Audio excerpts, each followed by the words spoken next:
안녕하십니까. 배종찬의 시사본부 시작하겠습니다. 중복인 오늘도 무더위가 계속 이어지고 있는데요. 내일부터는 또다시 장맛비가 내린다고 하는데 미리 대비를 해야 될 것 같습니다. 지난 6월 검찰의 특수활동비 등 예산 자료 일부가 시민사회 단체에 의해서 사상 처음으로 공개되었는데요. 이 자료에는 윤석열 대통령의 서울중앙지검장, 검찰총장 시절도 포함되어 있다고 합니다. 검찰의 특수활동비 어떻게 사용돼 왔고 무엇이 문제인지 분석 기사가 쏟아져 나오고 있는데요. 자세한 내용 뉴스타파 박중석 기자와 함께 들여다보겠습니다. 스포츠본부에서는 드디어 공식 발표된 김민재 선수의 독일 바이에른 미넨 입단 소식 등 이번 한 주 따끈따끈한 스포츠 소식 살펴보겠습니다. 정현호 PD와 함께합니다.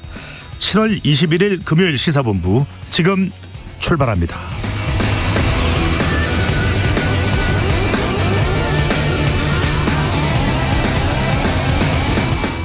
일부 마지막에 듣는 노래 디저트송 신청도 기다립니다. 오늘 듣고 싶은 노래 있으시면 문자 샵 9730으로 자유롭게 보내주시고요. 짧은 문자 50원, 긴 문자 100원입니다. 선정되신 분께는 치킨 등 간식 쿠폰 보내드리니까요. 많은 참여 부탁드립니다. KBS 1라디오의 모든 프로그램은 유튜브에서도 함께할 수 있습니다. KBS 1라디오 채널 구독과 좋아요, 댓글도 많이 부탁드립니다.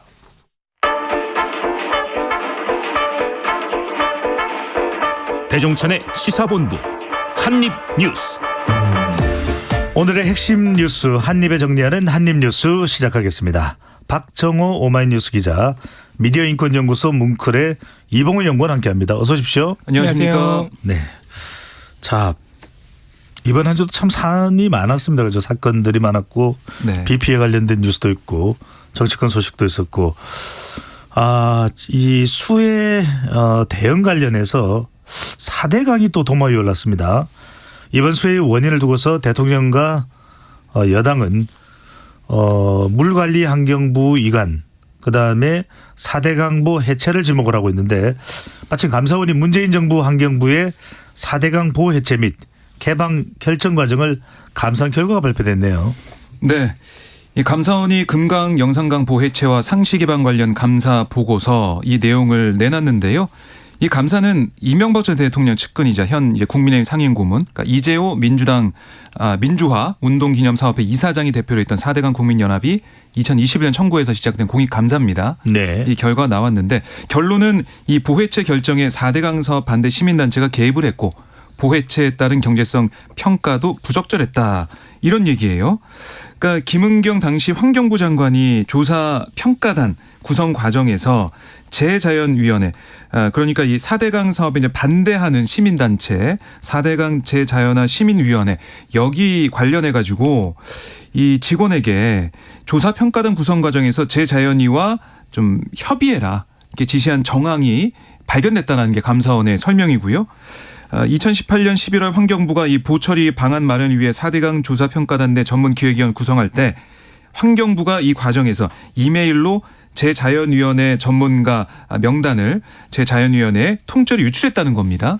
그래서 43명의 전문의 민간위원 가운데 25명이 재자연위 추천 인사를 꾸려졌다. 그러니까 이 구성부터 문제가 있다라는 지적을 한 거고요. 그러니까 문재인 정부에서 위원회를 구성할 때 네. 4대강에 반대하는 단체와 접촉한 그 내용을 말이야 이야기하는 거죠. 네. 아울러 이 4대강 조사평가단의 보호 해체 경제성 평가 분석 방법, 이것도 부적절하다 지적을 했는데 국정과제 시한을 맞추려고 평가를 급히 강행을 했고, 경제성 평가의 이제 비용 대비 편익 비율 BC라고 부르는데 이 방식을 사용했는데 이 수치가 타당성과 신뢰성에 한계가 있다, 이런 또 지적도 했습니다. 그러니까 이 비용 대비 편익 비율 분석을 위해서는 보설치 전 데이터와 보개방 이후 데이터가 모두 필요한데 데이터가 불충분한 상태에서 분석을 완료해서 결과를 내놨다, 이런 지적을 한 겁니다. 그래서 이런 과정을 지시하고 주도한 김은경 전 장관, 또 조사평가단의 팀장, 또 단장을 지난 1월 검찰에 수사 요청했다, 이렇게도 밝혔습니다. 네. 자, 감사원이 이제 감사 결과 발표를 했는데 한화진 장관의 환경부는 보를 정상화하겠다, 이렇게도 발표를 했네요. 그렇습니다. 어제 감사원 감사 결과 발표 직후에 환경부 입장이 나왔습니다. 지난 정부의 보해체 결정은 성급하고 무책임했다. 4대강 모든 보를 존치하고 세종보, 공주보 등을 정상화하여 다시 활용하는 4대강 보를 보답게 활용하는 방안을 마련하겠다라고 밝혔고요. 이른 시일 안에 댐 신설, 준설 등 과감한 하청 정비가 포함된 치수 대책을 마련할 계획이라고도 밝혀서 보의 복구를 포함해서 하천의 준설 그리고 댐 신설까지 포함하면 이건 사실상 4대강 사업을 재개하겠다는 의미로 읽을 수가 있습니다. 사실 환경부는 지난 정부도 마찬가지고 박근혜 정부에서도 4대강 사업이 경제성 평가나 환경 영향 평가가 부실하게 추진이 됐었고 실제로 수질에 악영향을 미치는 부분도 확인됐다면서 보호 해체 등을 포함한 재자연화를 선언했었거든요. 특히 지난 정부에 어떻게 보면 스스로의 입장을 이번 감사 결과로 인해서 뒤집게 된 것이죠. 또 한 가지 환경부 입장을 보면요. 지금 사실 국가물관리위원회에는 여전히 이 보해체 및 완전 개방이 올라와 있는 상태예요. 그러니까 이거를 지우지 않으면은 또 보해체를 해야 되는 상황인데 이에 따라서 환경부가 문재인 정부가 의결한 금강, 영산강 보해 해체 및 부분 해체 등의 방안을 재심의하도록 국가물관리위원회에 요청을 하겠다. 물 분야 최상위 계획인 국가물관리 기본계획에서도 보해체를 삭제하겠다고 또 덧붙였습니다. 이미 7월 15일에 임상준 환경부 차관이 이 국가물관리위원회를 통해서 보해체 결정을 뒤집겠다고 선언을 했었고요. 또 잠깐만요. 현재 7월 15일이면은 충북 오송도 그렇고 수해 관련된 사고가 많았던 그날 아닌가요? 그렇습니다. 그렇기도 하고 사실 감사원 감사 결과 나오기 전이죠. 네. 나오기 전인데 물론 감사원 감사 결과를 보겠지만이라는 단서를 달았지만 이미 결과가 나오기 전에 보해체 결정을 재검토하겠다는 입장을 정부가 밝힌 바가 있습니다. 15일이면 토요일인데. 그렇습니다. 그리고 또 세종보부터 복구 작업에 들어갈 것이다. 이런 입장도 나온 바가 있어요. 그래서 보를 복구하는 문제도 이미 예정된 수준 아니냐 이런 논란도 좀 남아 있는데 근데 왜 정부가 세종보 복구 작업에 들어가겠다고 지금 보관을 밝히고 있냐면 세종보. 네. 그렇습니다. 원래 이제 해체가 결정된 것은요. 세종보, 공주보, 죽산보 3개인데 2021년 1월에 문재인 정부가 이 해체 결정을 할 때 이게 당장 결정한다고 해서 해체할 수 있는 일은 아니고 이 이후에 물 이용을 어떻게 할 것이냐. 왜냐하면 보를 해체하면 이제 수위가 또 달라지지 않습니까? 그런 문제 등 선행 과제들이 있어서 계속 미뤄지고 있었어요. 그래서 실제로 해체된 보는 없습니다. 하지만 세종보 같은 경우에는 수문을 완전 개방한 상태가 굉장히 오래됐어요. 그러면서 이제 수문에 약간 문제가 발생해서 불능 상태다. 그래서 이거는 복구해야 된다는 게 현재 정부의 입장이고요. 문제는 이 보를 복구하겠다는 결정 그리고 감사원 감사 결과가 나온 시점입니다. 네. 아까도 잠깐 말씀하셨지만은 지금 이번 수해의 원인이 대통령과 여당 같은 경우에는 이 환경부로 이관된 물관리 업무는 물론이고 하천 준설 등 4대강 후속 사업을 해야 되는데 전 정부가 못하게 했다. 그리고 4대강 보호 해체하면서 홍수 위험이 높아졌다는 얘기를 지금 계속해서 하고 있거든요. 이런 상황에서 어떻게 보면 감사원 감사 결과가 그 정부의 주장을 뒷받침하는 식으로 지금 시기적으로 그런 결과가 나왔기 때문에 사실상 이 4대강 사업을 재개하기 위해서 감사원 감사 결과나 또는 이 수해를 좀 이용하는 측면이 있지 않느냐라는 논란도 남아 있습니다. 네. 4대강 보가 이렇게 주목을 받고 부각이 네. 되는 것이 뭐 홍수 관리와 관련이 있는 건가요? 네, 어쨌든 이제 홍수 가뭄 예방 이런 기능 이것 때문에 여러 가지 그동안에 논란도 있었지만 어쨌든 이명박 정부 시절 추진된 그런 목적을 보면 그런 기능이 있었습니다. 그런데 과연 그런 역할을 해왔느냐 이런 평가를 보면 시민단체 쪽이나 아니면 그 전임 정부에서는 그런 영향, 그런 어떤 효과가 적다라고 판단한 거거든요. 그래서 비용 대비 편익 이것도 좀 모자라고 여러 가지로 4대강 이 재자연화 사업이 필요하다라는 판단은 전 정부에서 했었는데 이번 정부에 들어선 다시 또 이명박 정부 때 논리로 돌아간다. 이렇게 생각이 들고 정말로 이게 어떤 효과가 있었는지 나중에 또 판단을 좀 해봐야겠지만 어쨌든 이 정권이 바뀔 때마다 4대강에 대한 평가가 달라지고 환경부, 정부 부처에 대한 생각, 또 감사원에 대한 여러 가지 판단과 보고가 달라지는 모습 좀 국민들 혼란스러울 밖에 없다 이렇게 생각이 듭니다. 네, 알겠습니다. 어제 우리 한입뉴스 또 스트릿 뉴스파이터에서 소개를 해드렸습니다만 서울 서초구의 20대 교사의 극단적인 선택. 지금 날이 바뀌면서 진상 규명을 요구하는 목소리가 점점 더 높아지고 있네요. 그렇습니다. 어제도 저희가 잠깐 말씀드렸지만 28일 스스로 목숨을 끊은 이 초등학교 교사의 사건에 대해서 여러 가지 좀 소문들이 많이 돌았었어요. 이런 점들에서 지금 경찰이 수사를 하고 있는데 일단 지금까지는 세간에 퍼져 있던 소문들과 관련한 사실관계를 이렇다 할 근거를 찾지는 못했다는 게 경찰의 입장이고 특히 이달 중순에 학생들 사이에 좀 이렇게 실랑이가 있었고 이걸 중재하는 과정에서 학부모들의 갈등과 또 교사를 향한 항의가 있었다. 그래서 힘들어했다는 추정도 있었는데 이에 대해서도 경찰은 어제 학부모들과 접촉한 사실은 있지만 별다른 갈등은 없었다. 지금 이렇게 지금까지는 수사 결과에 대해서 얘기를 하고 있는데 이에 지금 교원단체나 유족들은 조금 다른 얘기를 하면서 진상규명을 호소를 하고 있는 상황입니다. 어제 서울교사노조 장대진 수석부위원장 같은 경우에는 해당 초등학교의 교사 2명으로부터 제보를 받았다면서 공인이 작년에 이어 올해도 1학년 담임을 맡았는데 동료들에게 학급을 운영하는데 작년보다 10배는 더 힘들다는 말을 했다고 한다. 그리고 그 학급에 4명 정도의 학생이 특히 지도하는데 좀 어려움이 있다고 했다. 4명 중 1명의 학생과 다른 학생과의 학교폭력 다툼 문제로 인해서 피해 학생 학부모가 찾아와서 고인에게 강력하게 민원을 제기했다는 말을 들었다라는 얘기를 일단 했고요. 유족도 철저한 진상규명을 요구하고 있습니다. 젊은 교사가 자기가 근무한 학교에서 극단적 선택을 할 수밖에 없게 만든 원인이 반드시 밝혀져야 한다. 특히 이 고인의 외삼촌이 교사 노조연맹 기자회견에 어제 직접 참석을 해서 교육 현장인 직장에서 생을 마쳤다는 것은 그만큼 알리고자 하는 진실이 있었을 것이다. 흔히 말하는 학부모의 갑질이 됐든 악성 민원이 됐든 과도한 업무 스트레스가 됐든 이번 죽음과 관련된 모든 내용이 밝혀져야 한다. 1학년은 손이 많이 가고 학부모도 많이 찾아오고 민원이 많을 텐데 네. 새내기 교사에게 맡겼다는 것 자체가 스트레스가 많았을 것이다라고 하면서 특히 경찰을 향해 당부한 부분이 개인적인 일로 치부하지 않았으면 좋겠다.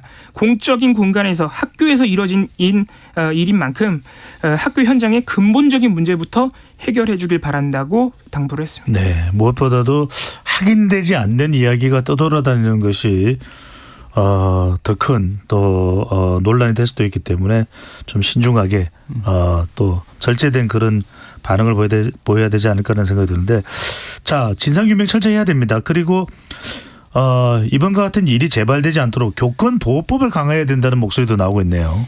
네, 현재 이제 국회 교육위 같은 경우는 보면 교권 보호를 위한 법안이 여러 개 이제 계류가 돼 있어요. 물론 그 내용을 좀 보면 아쉬운 부분이 가해 학생 처벌 강화에 초점이 맞춰져 있습니다.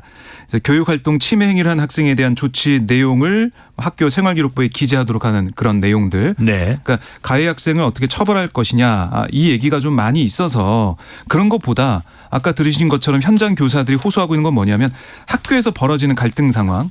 그러니까 학부모들한테 여러 가지 민원 사항들이 올 때 이걸 어떻게 교사들이 일일이 대응할 수 있겠느냐 거기에 대한 어려움을 호소를 하고 있거든요. 어제 보시면 알겠지만 이 서초구 서희초등학교 앞에 많은 교사들이 모였습니다. 모여서 네. 추모하고 기자회견도 하고 거기서 또 학교로 이제 들어가겠다라는 의사 표명도 하면서 여러 가지 좀 안타까운 마음을 드러냈거든요. 그 교사들의 모습을 보면 이 스스로 목숨을 끊은 이 교사의 모습이 자기와 별반 다르게 없다라는 생각을 하는 것 같아요. 그만큼 이 교직을 수행하면서 교육에 집중을 해야 될 교사들이 이 교육 외적인 뭐 관련이 있겠지만 어쨌든 네. 교과 과정 가르치는 게 아니라 학부모를 상대하고 이런 민원에 대해서 시달리는 그런 모습들 여기에 대해서 공감하고 있다는 거 아니겠습니까? 그렇죠. 그러니까 그 부분을 어떻게 시스템적으로 해결을 해 나갈 것이냐.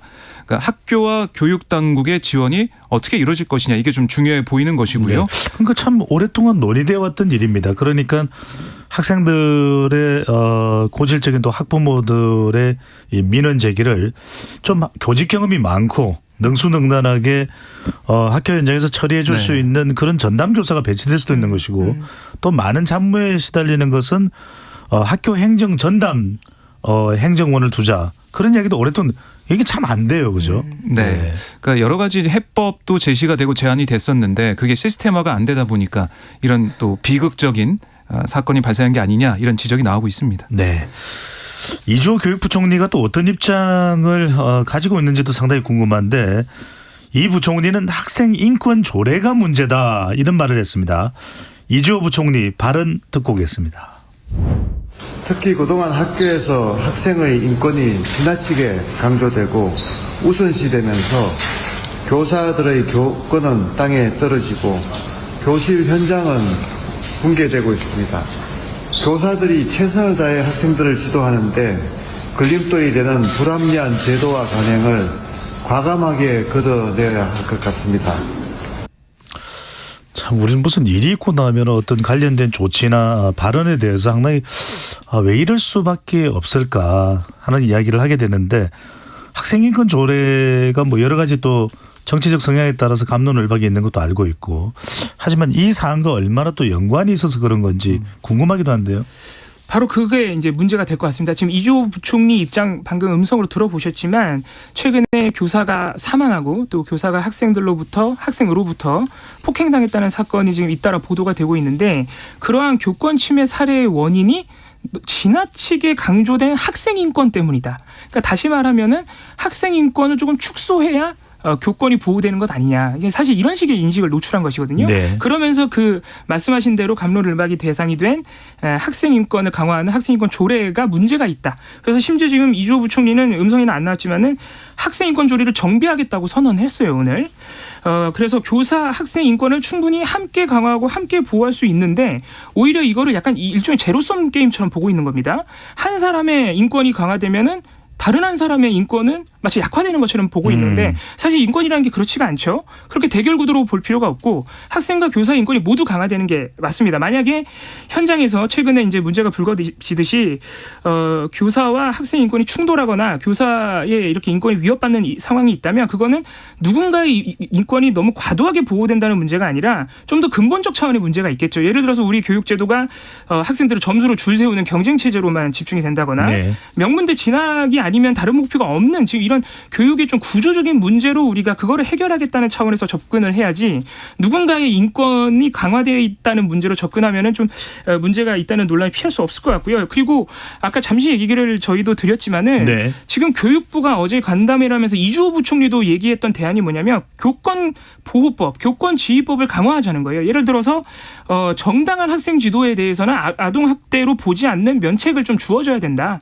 그리고 교권 보호위원회가 지금 있는데 이게 실질화가 좀 안 돼 있어요. 좀 교권 보호위원회를 실질화를 해서 교권 보호에 좀 더 전문가들을 투입하고 좀 더 빠르게 절차가 진행될 수 있겠다라고 교육부도 얘기를 하고 있는데 이거는 교권을 보호할 수 있는 조치를 강화하면 된다는 취지지 다른 사람 예를 들어서 학생의 인권을 축소하자는 의미가 아니잖아요. 그러니까 교육부 스스로도 교권 강화하면 된다는 대안을 내놓으면서 오늘 이주호 부총리는 또 학생 인권을 너무 강화돼 있다 이런 취지로 얘기를 해서 이게 또 어떻게 얘기가 풀려나갈지 혹시나 학생 인권 조례를 폐지하거나 약화하는 측면으로 또 정치적으로 흘러가는 것은 아닌지 이런 점을 지켜봐야겠습니다. 네, 우리 청취자분들도 의견 보내주겠습니다. 유튜브로 남말님 학생 인권이랑 교사 인권이랑 공존이 안 되는 요소인가요? 2358님 학생 인권과 교권 둘 다 매우 중요합니다라는 의견을 주셨습니다. 많은 분들이 이 교사의 극단적 선택에 대해서 많은 말씀과 의견들이 있을 텐데 오늘 뭐 내내 의견 보내주시면 방송 중에도 소개를 해드리겠습니다. 이 시각 교통 상황 듣고 한입뉴스 이어가겠습니다. 유하영 리포트. 네, 이 시각 교통정보입니다. 고속도로는 작업으로 인해 밀리는 곳이 많습니다. 영동고속도로 강릉 방향 용인에서 양지터널까지 막히고요. 여주 부근 2차로에서는 공사하면서 정체가 심합니다. 여주 나들목에서 국도를 우회하시는 게 좋겠습니다. 이후로 강원권에서는 대관령 부근 2, 3차로에서 공사하면서 진부 나들목부터 정체입니다. 서울 양양고속도로는 양양 쪽으로 남양주 요금소에서 화도까지 밀리고요. 순천 완주고속도로 완주 방면 덕진 3터널에서 완주 분기점까지 2차로에서 공사하면서 주변으로 정체입니다. 사고 난 곳도 있습니다. 통영 대전고속도로 통영 방향 남대전 부근 1차로에 화물차가 옆으로 넘어진 사고 났는데요. 사고 처리가 안 되고 있으니까요. 조심해서 지나셔야겠습니다. KBS 교통정보센터였습니다.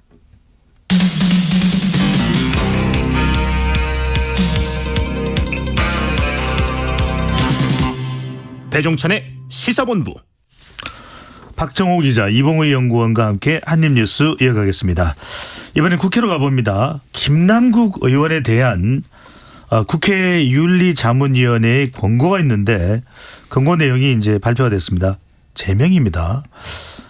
그의 그 자산 투자, 가상자산, 코인 투자 의혹으로 민주당을 탈당했던 김남국 의원에 대해서 국회 윤리심사 자문위원회입니다. 자문위원회가 최고징계수인 의원직 제명을 국회 윤리특별위원회에 권고하기로 했네요. 이게 이제 국회에서 네.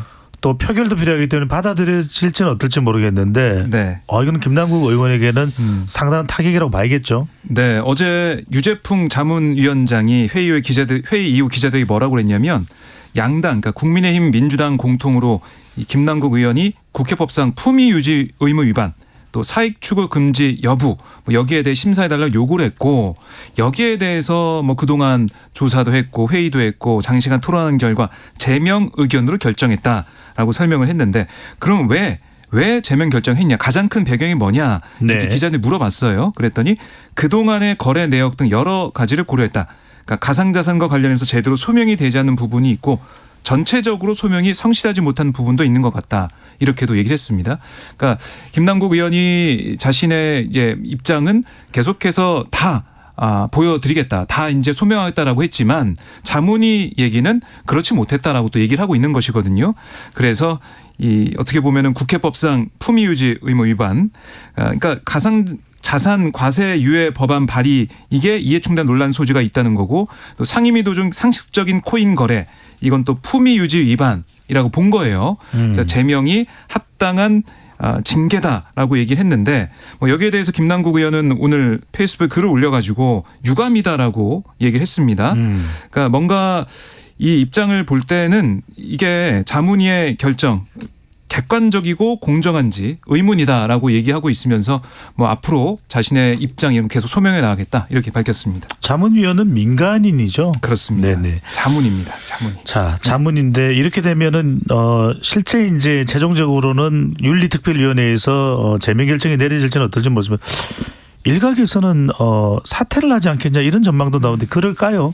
사퇴 가능성은 크지 않아 보여요. 오늘 페이스북 글 남긴 거 보니까 계속해서 자신의 입장을 설명해 나가겠다 이런 취지로 읽히거든요. 네. 그리고 정의당에서는 자진 사퇴 요구하고 국민의힘도 물론 자진 사퇴 요구하고 있지만 여러 가지 절차가 남아 있기 때문에 바로 사퇴하는 모습은 없을 것 같습니다. 네, 알겠습니다. 자, 요즘 징계의 시즌인가요? 국민의힘도 자, 홍준표 시장 대상입니다. 중앙당 윤리위원회가 수해 골프로 논란 빚은 홍준표 대구시장에게 아직 징계 내용이 결정된 건 아니면 징계 절차를 개시하겠다 이렇게 이야기됐는데 그럼 징계 수위는 언제쯤 결정이 되는 겁니까? 일단 국민의힘 중앙당 윤리위원회는 징계 수위를 26일 회의에서 결정하겠다고 일단 계획은 밝혀놓은 이번 달 상황입니다. 26일요? 그렇습니다. 꽤 빠르게 이제 결정될 전망이 나오고 있는 것인데 어제 국민의힘 윤리위원회가 논의 끝에 징계 절차를 개시하기로 결정을 한 것이고요. 4시 30분에 회의를 어제 열었는데 1시간 만에 징계 절차를 개시하기로 결정하는 결론이 나왔으니까 빨랐네요. 사실 그렇습니다. 별 이견이 없었다고 볼 수 있겠죠. 일단 징계 사유를 보면 당 윤리규칙 제22조 2항에 사행행위, 유흥, 골프 등의 제한이라는 조항이 있습니다. 그래서 이 골프가 걸려있기 때문에 수혜 중 골프 행위는 이 조항을 위반한 것이다. 또 하나는 4조 1항 품위 유지도 위반했다고 지금 윤리는 보고 있는 것 같아요. 언론 인터뷰와 페이스북 글의 내용이 품위를 잃어버렸다라는 판단을 한 것으로 얘기가 됐고요. 황정근 국민의힘 중앙당 윤리위원장이 어제 회의 후에 기자들에게 이렇게 얘기했습니다. 모든 국민이 수해로 안타까워하고 노심초사하고 있을 때 집권당 소속의 광역단체장은 응당 그 아픔을 함께해야 하고 국민 정서에 반하는 행동을 해서 공감 능력을 부족을 드러낸다면 당의 이미지를 실추하는 네. 해당 행위다. 사실 당에서 징계를 할 때는 해당 행위가 가장 결정적인 부분이기 때문에 해당 행위라는 점을 강조를 했고요. 네. 이 홍준표 시장이 비록 사과를 하긴 했지만 윤리위로서는 이미 벌어진 해당 행위에 대해서 책임을 물을 수밖에 없다고 밝혀서 일단 징계가 거의 사실상 분명하지 않느냐라는 네. 예상도 나오는데 홍준표 시장 반응 나왔습니까? 홍준표 시장은 딱 사자성어 하나를 올렸는데 그 이제 의미가 뭐냐면은 큰 뜻을 위해서 이 치욕을 견디겠다라는 의미의 사자성어를 오늘 올렸어요. 그래서 여전히 당의 징계 절차를 순순히 받아들이는 태도인 것 같지는 않고 치욕으로 지금 바라보고 있는 것이죠. 어떻게 지금들 예상을 하십니까? 그냥 주의나 경고 등의 경징계일까요? 아니면 당원권 정지되는 중징계일까요? 저희가 어제도 말씀드렸지만 일단 국민의힘 내부에서 경징계 얘기를 하는 분이 잘 없어요. 아. 국민의힘 내부에서 이미 당원권 정지 이상을 바라보고 예상하고 있는 것으로 다 입장이 나오고 있어서 최소한 당원권 정지가 나온다면 또 그 기간에 따라서 또 이제 중징계 여부가 결정이 되는데 비교적 중징계가 나오지 않을까 하는 예상이 진짜 지배적인 상황입니다. 알겠습니다. 자, 이번에는 양평으로 가보겠습니다. 아유, 국회 갔다가 또 양평 갔다가 직접 가보지는 못하고 방송으로만 가보네요. 국토교통부가 이른바 양평 김건희 라인으로 불리는 서울 양평 고속도로 이 강상면도로의 변경안을 추진하면서 사업 타당성 조사를 맡은 용역업체에 구두 보고만 받았다라는 의혹이 제기됐는데 사실 어떤 내용인가요? 네, 이게 이제 오마이뉴스 보도인데요. 예. 허영 민주당 의원실에 따르면 이 용역 업체, 그러니까 동해종합기술공사, 경동엔지니어링 이 용역 업체와 서울 양평 고속도로 종점 변경 관련 회의에 참석했던 국토부 관계자가 한 얘기입니다. 그러니까 이런 질문을 받은 거예요. 용역 업체로부터 이 종점이 변경돼야 한다는 제안서를 받은 적 있느냐? 이런 질의에 이 국토부 관계자는 받은 제안서가 없다. 회의 때 차트를 보면서 구두로 보고를 받았다. 이렇게 밝혔습니다. 그러니까 용역을 줬으면 용역 결과 보고서 그런 내용이 있어야 된다 이 말인 거죠. 네, 뭐 제안을 하거나 네. 제안서를 이제 보고 회의를 하거나 그런 게 있어야 되는지 않냐 이런 의문을 가지고 의원실에서 물어봤는데 그런 게 없다는 거예요. 그런 게 없고 이제 구두로 그냥 말로 들었다는 거고 차트 보면서 설명을 들었다는 거고요. 그러면 양서면이 아닌 강상면으로 종점을 변경해야 한다는 용역업체의 제안을 국토부는 듣기만 했다는 거냐 이런 의원실의 질문에 그렇다. 듣기만 했다. 이렇게 다시 답을 했어요. 그러니까 이게 이제 지난해 5월 16일부터 올해 5월 8일까지 모두 16차례 이 종점 변경 관련 회의가 있었는데 뭐 첫 회의 때는 국토부 산하 공기업이죠. 한국도로공사와 용역업체가 참석해서 얘기를 나눴고 국토부 관계자가 회의에 처음 참석한 게 지난해 5월 24일이에요. 그러니까 총 16번 회의 중에 11번을 국토부가 참석을 했습니다. 네. 그런데 이 과정에서 국토부는 이 업체로부터 별도의 제안서를 받지 않았다.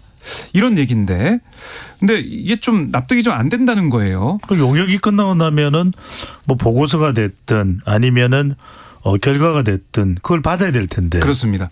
그러니까 당연한 거죠. 이게 1조 7천억, 1조 8천억 가까이 투입되는 국책 사업인데 용역업체가 결정한 내용, 보고한 내용 그리고 이제 중요한 부분이 종점이 변경되는 큰 변화가 있는데 그 관련된 제안서를 받지 않았다.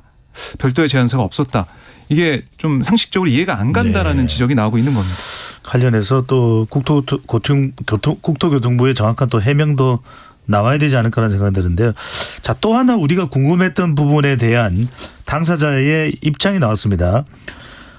경기도 양평군 이 공무원입니다. 윤석열 대통령 처가 비리 의혹 사건, 공흥지구 사건이죠. 공흥지구 사건으로 검찰 수사를 받고 있던 인물이라는 이야기를 들었는데 지난해 7월 승진을 했다. 이 사실이 알려지면서 상당히 또 논란이 된다는 말씀을 드렸었는데 당시의 양평군수였던 전진선 양평군수 입장이 나왔다고요? 그렇습니다. 전진성 현 군수죠. 입장이 네. 나왔는데 일단 이 문제를 조금 더 다시 한번 좀 정리를 해드리자면 이 문제가 된 국장 같은 경우에는 이 작년 7월에 양평군이 국토부 타당성 조사를 시작할 때 양평군이 국토부에 제안서를 냈죠. 그때 3개 대안을 제시를 했는데 그때도 1안은 원안 종점이었지만 이 안에서 지금 논란이 되고 있는 강상면 대안이 처음으로 등장한 겁니다. 작년 7월에. 네. 그때 이 양평군이 국토부에 이 대안을 제시하는 공문의 최종 결재자였습니다. 그리고 지난 11일에 양평군청이 주민설명회를 개최를 해서 이 좀 성나 있는 주민들을 다독일 때도 가장 앞장서서 장시간 동안 강상면 대안이 왜 타당한지를 설명한 사람도 이 논란의 이 국장이에요. 네. 그런데 문제는 저희가 어제 말씀드렸지만 이 윤석열 대통령 처가 비리 의혹, 공흥지구 특혜 의혹 사건으로 지금 불구속 기소가 되어 있는 상태입니다. 지난 5월에 당시는 과장이었죠. 이 국장이 특혜 과정에서 허위 공문서를 작성했다는 혐의로 지금 수사를 받고 있는 상황인데 문제는 지난해 7월에 전진선 양평군수 출범 현 군수죠. 현 군수 체제 출범과 거의 동시에 이 국장 한 명만 과장에서 국장으로 승진을 시켰고 왜냐면은 이게 문제가 되는 게 검찰 수사를 공흥지구 심지어 양평군의 문제 아닙니까? 공흥지구 특혜 의혹 문제로 수사를 받고 있는 상태인데 징계를 하기는커녕 이 사람 한 사람을 위해서 국장으로 승진을 시켜줬기 때문에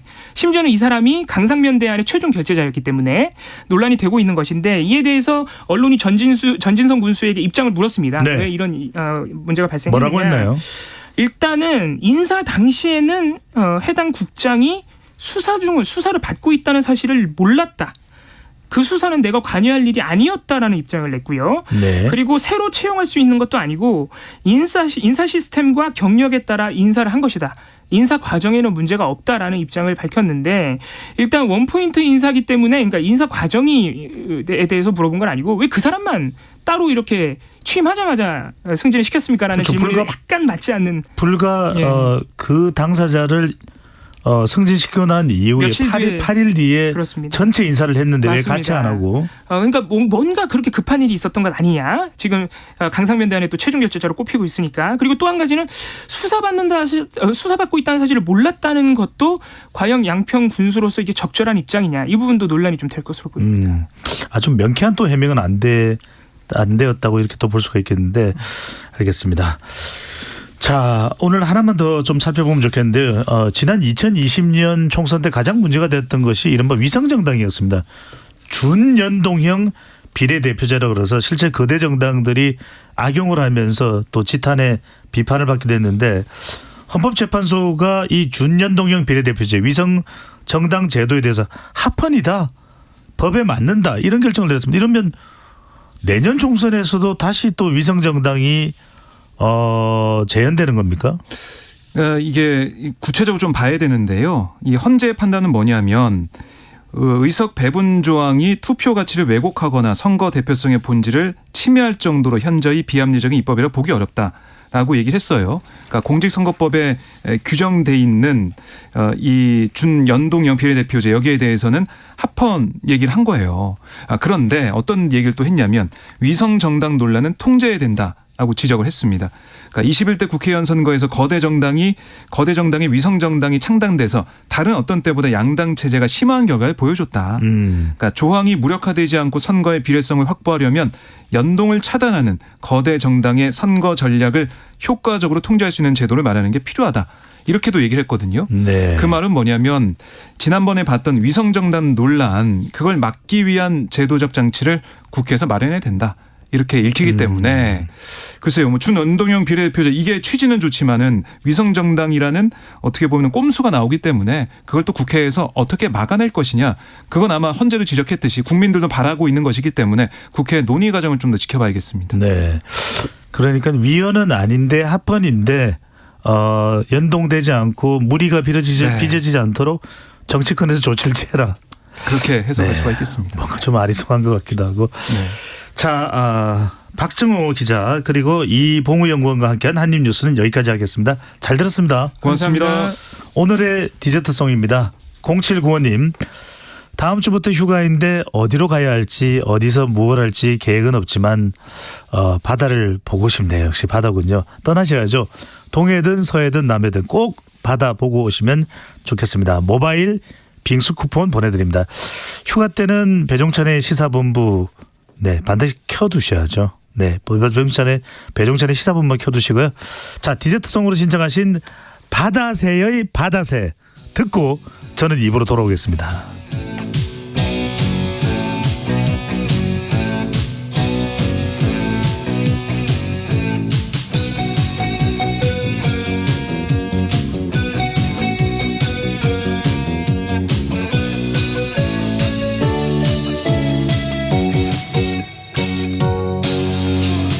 어두운 바닷가 홀로 나는 새야 달꽃을 일어나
안녕하세요.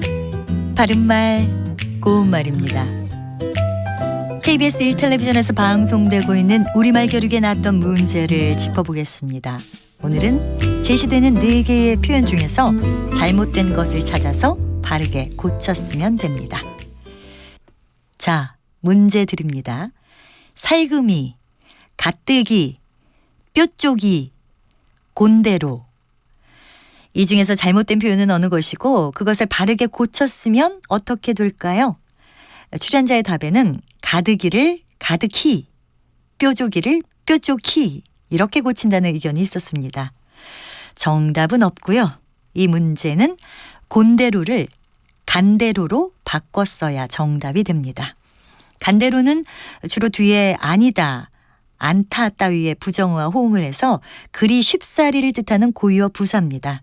예를 들어서 하늘을 보니 간대로 비가 그치지는 않겠다. 또는 그 일이 간대로 될 것 같지는 않아. 이렇게 말할 수 있습니다. 문제에 나왔던 살금이는 남이 알아차리지 못하게 살며시를 뜻하는 부사 살그머니의 준말이고요. 발을 살금이 내디디다 이렇게 쓸 수 있습니다. 참고로 살그머니의 준말에는 살금이 외에도 살그니가 있는데요. 그는 내 옆자리에 살그니 다가와 앉았다 이렇게 말할 수 있습니다.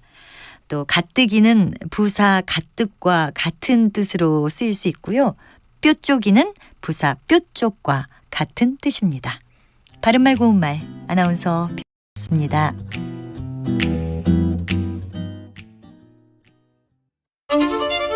토론은 치열해도 판단은 냉정하게. 복잡한 세상을 바꾸는 첫걸음은 의외로 단순할지도 모릅니다. 평일 저녁 7시 20분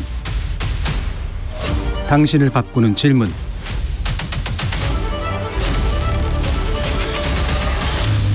KBS 열린 토론.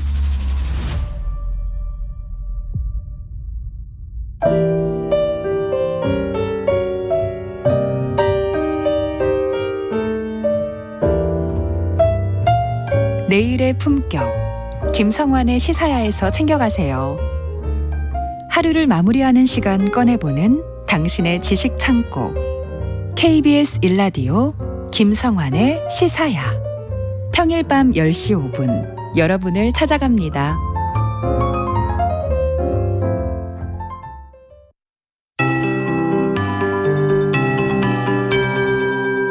KBS 58분 날씨. 오늘은 1년 중 가장 더운 기간인 삼복 중에 가운데 있는 중복입니다. 기간에 맞춰 중복더위가 기승을 부리고 있는데요. 현재 수도권과 강원 영서, 경북 지역에 폭염경보가, 그 밖에 전국 대부분 지방에는 폭염주의보가 발효 중이고요. 오늘 낮 기온이 서울, 대전, 대구 34도, 광주 33도, 강릉, 제주 30도, 부산 29도까지 오르며 어제보다 더 덥겠습니다. 여기에 높은 습도로 인해 동해안을 제외한 전국 대부분 지역에서 체감 온도가 33도를 웃돌 전망입니다. 온열 질환에 걸릴 위험이 매우 높은 날씨니까요. 건강 관리에 더욱 신경을 쓰시기 바랍니다. 오늘 전국이 대체로 맑겠지만 대기가 불안정한 내륙 지역에는 밤까지 한때 소나기가 오는 곳이 있겠습니다. 예상 강수량은 5에서 40mm 정도가 되겠습니다. 한편 제주도는 오늘 가끔 장맛비가 내리겠고요. 토요일인 내일은 낮에 남부지방으로 비가 점차 확대돼 내일 저녁 무렵부터는 전국에 장맛비가 오겠습니다. 비는 대부분 다음 주 월요일까지 이어지겠고 내일은 제주도에, 모레 일요일에는 중부지방에 집중호우가 예상돼 비 피해가 없도록 대비를 잘 하셔야겠습니다. 현재 서울의 기온은 32.8도, 습도는 57%입니다. 송소진입니다.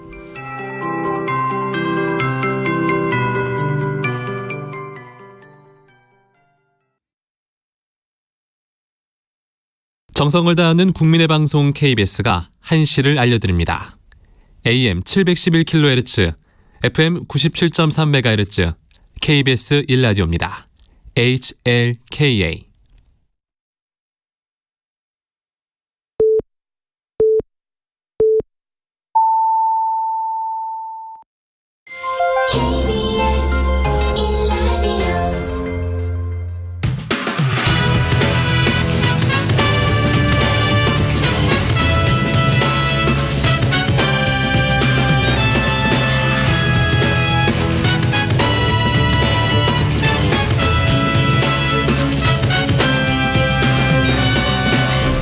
KBS 1라디오 배종찬의 시사본부.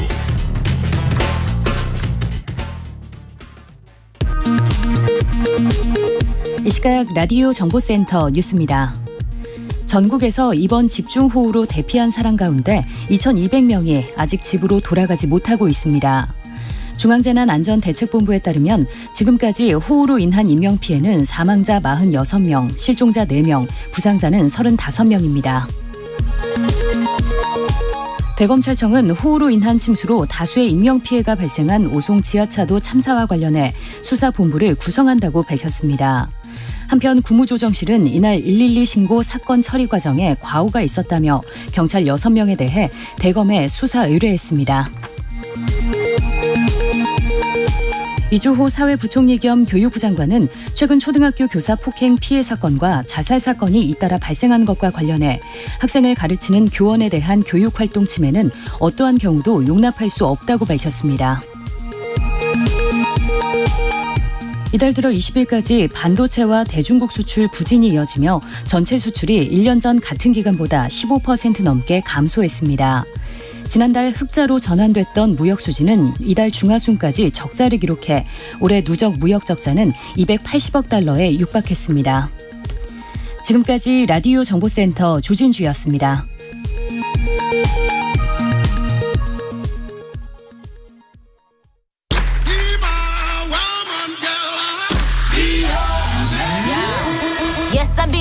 인터넷에서 화제가 된 뉴스를 다뤄보는 스트릿 뉴스파이터 시간입니다.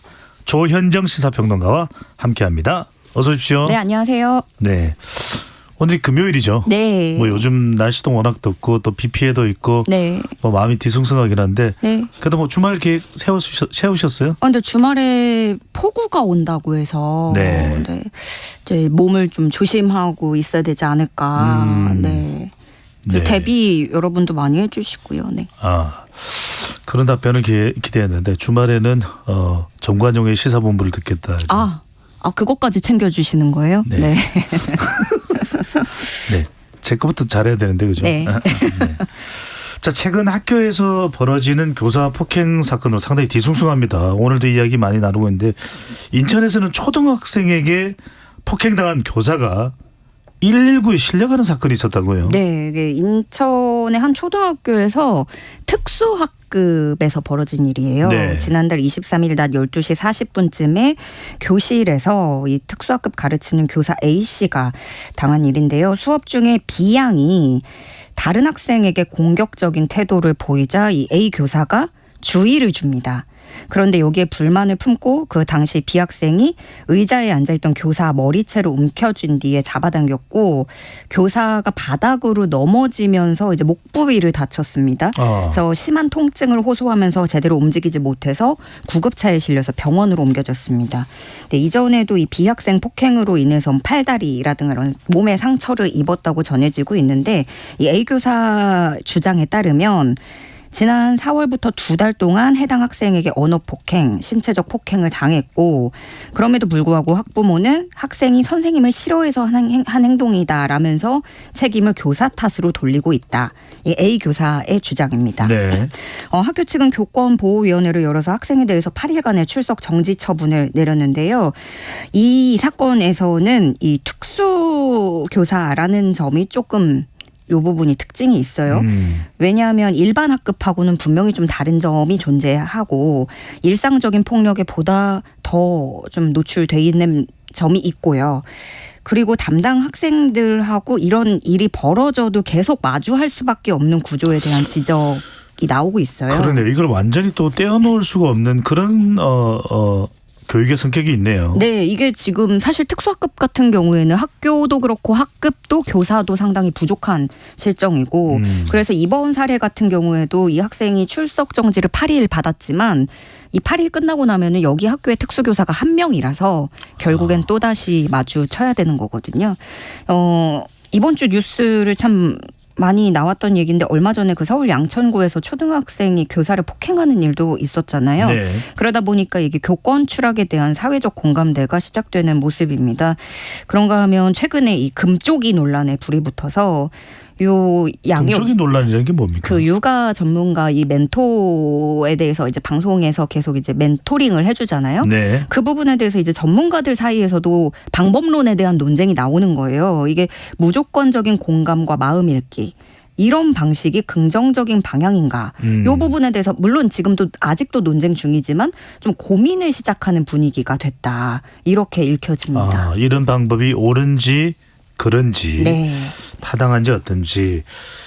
자, 이 학교에서 계속해서 안타까운 일들이 많이 생기고 있습니다. 교권 확립에 대한 이야기도 나오고 있고 서울 서초구 이야기를 또 안 할 수가 없는데 학교 앞에 기나긴 추모 행렬이 이어지고 있다고요? 네, 전국 각지에서 보내온 근조화한 수백 개가 학교 앞에 늘어서 있는 모습입니다.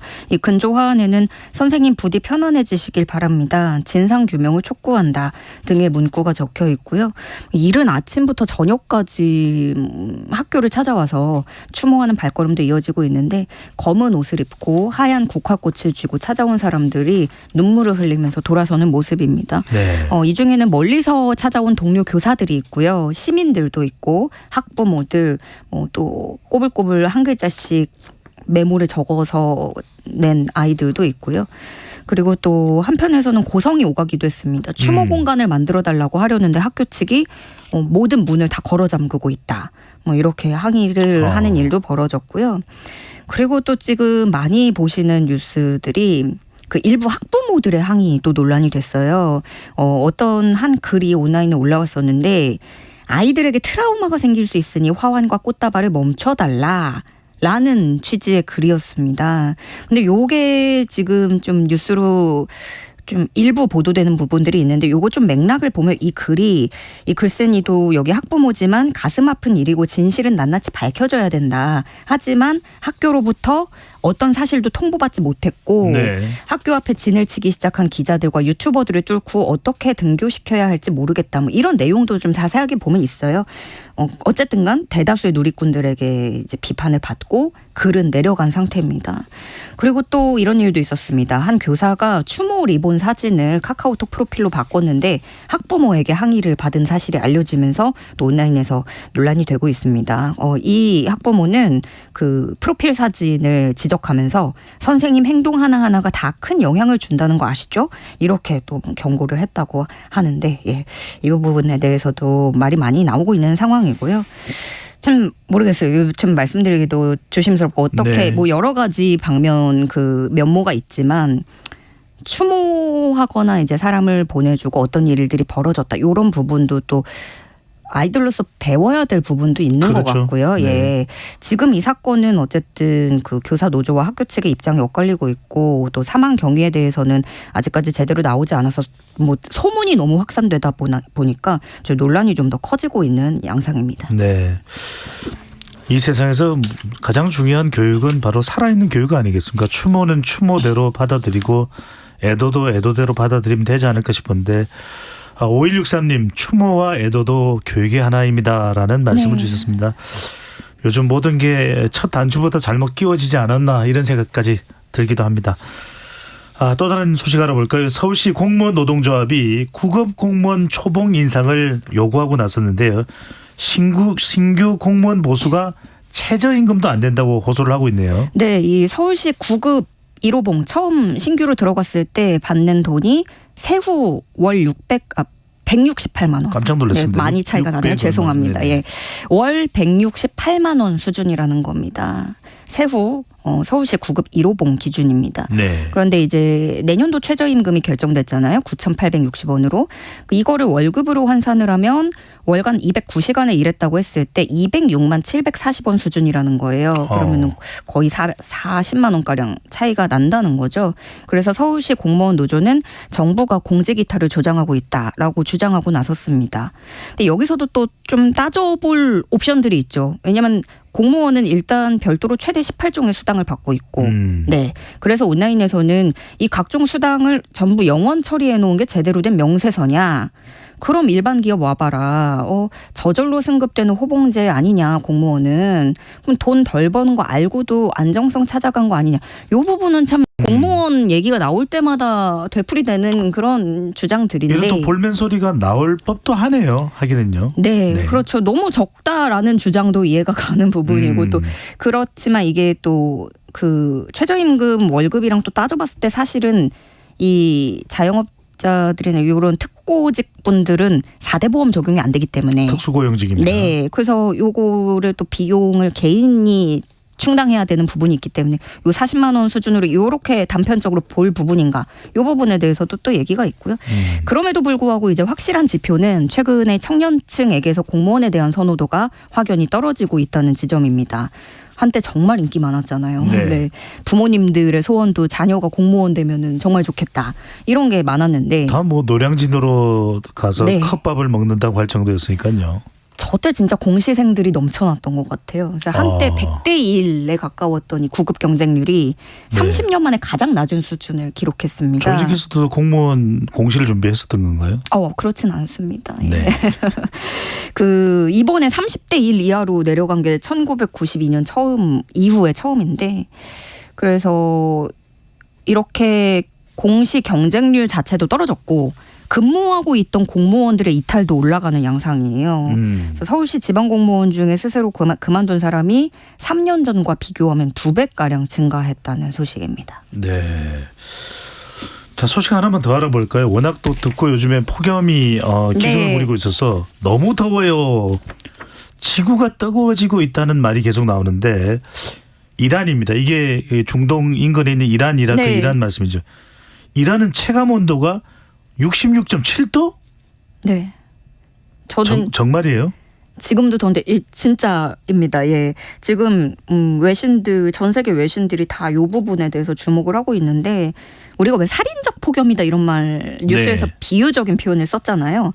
근데 이제 더 이상 그런 표현만이 아니다라는 거예요. 급기 그게 인체 생존이 가능한 한계선까지도 뛰어넘었다는 진단이 나오는 건데 그러면은 이게 무슨 말이냐면 자연 상태에서 인류의 생명 유지도 불투명해졌다라는 거예요.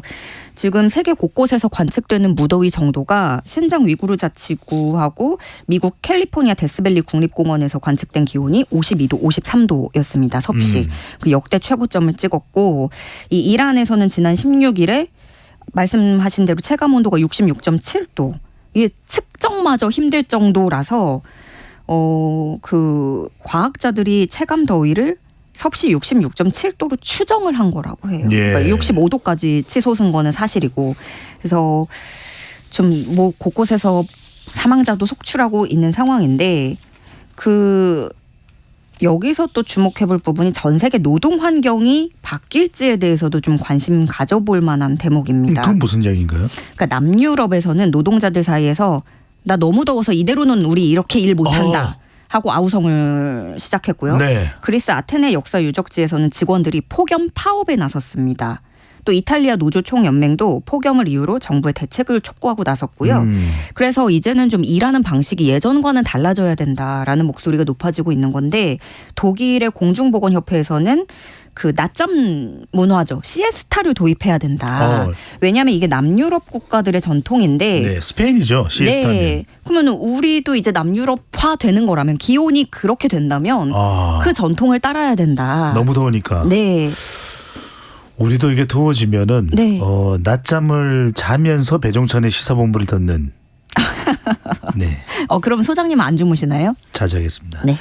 자, 정말 우리 마음을 따뜻하게 하는 소식 하나만 더 알아볼까요? 전북 전라북도 완주에서는 초등학교 4학년생들이 수해 복구를 돕고 싶다며 용돈을 모아서 전달했다라는 소식이 전해졌네요. 네, 전북 완주군 이서초등학교 학생 40명입니다. 담임 선생님과 함께 이서면 행정복지센터를 찾았는데 아이들의 손에 뭐가 들려 있었냐면요. 꼬깃꼬깃 지폐와 그리고 비닐봉지에 담긴 동전들이 한 움큼 있었습니다. 이걸 다 계산해 보면 96,000원. 예. 네, 4학년 일반 학생들이 처음에 제안을 했대요. 수해 피해가 너무 크니까 돕고 싶다. 그러면 우리가 어떻게 도울 수 있을까? 네.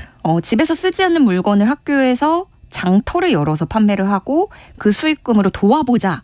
이렇게 시작이 된 건데 장터를 열고 수익금이 한 2만 원 남짓 나왔다고 해요. 그래서 학생들이 보기에는 조금 더 도와드리고 싶다 한 거여서 그래서 용돈을 더 모은 거죠. 그리고 이 소식을 들은 옆반 2반 학생들까지도 기부에 동참을 하면서 모두 96,100원이 모였습니다. 수혜를 입은 아이들에게 도움이 되고 싶다는 그 아이들의 마음이 참 예쁘다라는 반응이 주를 이루고 있고요. 네. 실제로 이 아이들이 건넨 돈은요 어디에 쓰였냐면 그 수해복구 현장에서 구슬땀을 흘리고 고생한 분들이 또 있죠. 군 장병들의 간식비로 쓰였다는 소식입니다. 네. 자, 아이들의 이 정말 고사리 같은 손으로 모아서 전달한 돈이 9만 6천이지만 저는 어떻게 체감하냐면 네. 9억 6천만 원보다도 더 큰 돈이구나. 요즘 같은 때 딱 이런 마음 정말 돈으로 환산할 수가 없는 것 같아요. 네.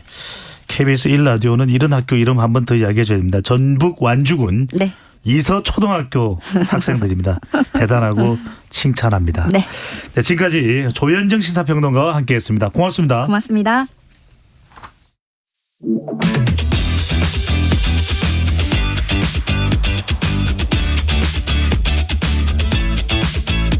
배종찬의 시사본부는 여러분과 함께합니다. 짧은 문자 50원, 긴 문자 100원이 드는 샵 9730. 라디오 어플 콩과 유튜브는 무료로 참여하실 수 있습니다.